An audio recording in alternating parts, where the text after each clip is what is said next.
ананың сүтімен, әкенің қанымен жанымызға сіңген қазақтың мемлекеттік тілінің болашақ тағдыры мен үшін ерекше сараланатын мәселе.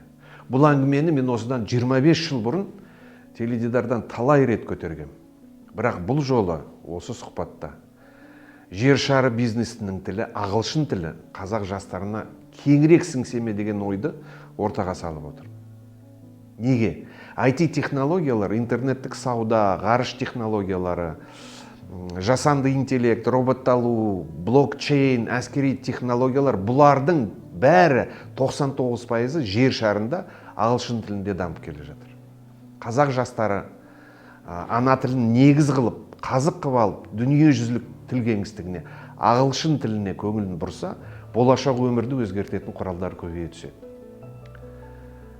Егер бұрын қоғам экономиканы қалыптастырса, қазір технологиялар қоғамды өзгертіп жатыр. Біздің жастар ағылшын тілін меңгерсе, бұл технологиялық та, қоғамдық та, саяси да өзгерістердің алғы қатарында болуына көмек болады. Бұған сенем.